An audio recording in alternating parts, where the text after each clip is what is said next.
Ayan, papatuka tayo.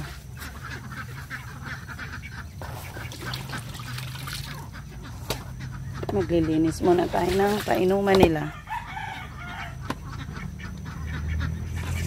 Good morning mga baby duck.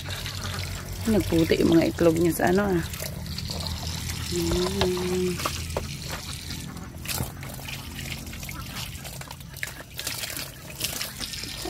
Linisan ko muna yung painuman nyo para malinis yung iinuman nyo. Banlawan muna natin dahil tag-ani na, maganda na yung ano nila, yung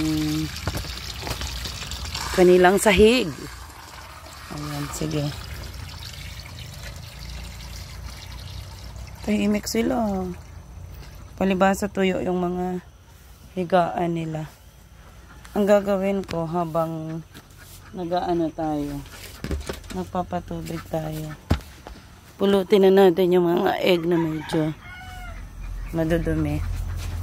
Pagkatapos mamaya ko pupulutin yung ano, mag-harvest ako sa paitlogan. Pakita ko sa inyo guys yung ano,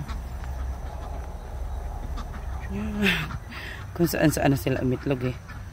Yung iba naman ayan, nandyan.